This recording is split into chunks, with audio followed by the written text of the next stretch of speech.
वोटों की चोरी हो रही है, ये लोकतंत्र के लिए बहुत बड़ा खतरा है। इलेक्शन कमीशन से हमारी एक क्लियर डिमांड है, चोरी करना बंद करो, निष्पक्षपात वोटर लिस्ट बने और उससे लोकतंत्र बचे। Article 326 here clearly says elections to the House of the People and to the legislative assemblies of state to be done on the basis of adult suffrage। इसका मतलब है कि एक व्यक्ति को एक वोट मिलना चाहिए। ये जो 300 MPs हैं, ये देश के 60+% को रिप्रेजेंट करते हैं और इलेक्शन कमीशन इनसे नहीं मिलना चाहता। पूरे देश को मालूम है कि इलेक्शन कमीशन बीजेपी की मदद कर रहा है और वोट की चोरी है।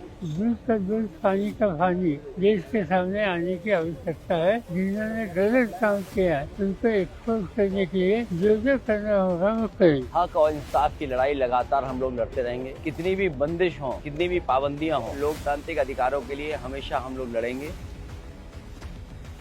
हमें डिटेन करके यहाँ पुलिस के थाने में सरकार ने हमें रखा हुआ है। अगर कुछ गड़बड़ नहीं है और उसमें वो शामिल नहीं है तो हमें मिलने में क्या झिझकती है। हम सांसद हैं, इनके खिलाफ हम लड़ते रहेंगे, बिल्कुल नहीं रुकेंगे। We have been detained undemocratically. We wanted to say our rights not be argued by the government. In the world's largest democratic country, India, we are deprived of our democratic rights. Right to exercise franchise has been stripped off. हम क्या मांग रहे थे? हम सिर्फ election commission से विनती कर रहे थे कि न्याय हो। बीच में पकड़ा गया, हमें बताया गया हम आपको लेके चल रहे हैं इलेक्शन कमीशन, और बस में 300 सांसदों को भर भर के पुलिस स्टेशन लगाया गया। चुनाव आयोग का नाम बदलकर भारतीय चुनाव आयोग करना चाहिए। सबको चुनाव लगा रहे हैं। हमने बड़े बड़े चोरों को घर में बिठाया है। ये तो बहुत छोटे चोर हैं। ये चोरों को भी हम घर में भेज देंगे। ऑर्गेनाइज वे में डकाती कर रहे हैं, इसका प्रूफ हम लोग दे रहे हैं। एक एक करके इतना दे रहे, फिर भी कोई नहीं मान रहे। हम लोग चाहते हैं चुनाव आयोग ट्रांसपेरेंट हो, लेकिन हर जगह देखा जा रहा है कि केंद्र सरकार के इशारे पर वो काम कर रही है। Last time they suspended all of us and passed crucial legislations. Now they have detained all of us and are passing crucial legislations. The people of this country are watching. कोई कार चोर है, कोई गहना चोर है, कोई scooter चोर है, लेकिन देश के प्रधानमंत्री और चुनाव आयोग वोट चोर निकल गए। मैं सारे के सारे ऑपोजिशन लीडर्स और MPs को धन्यवाद करता हूँ।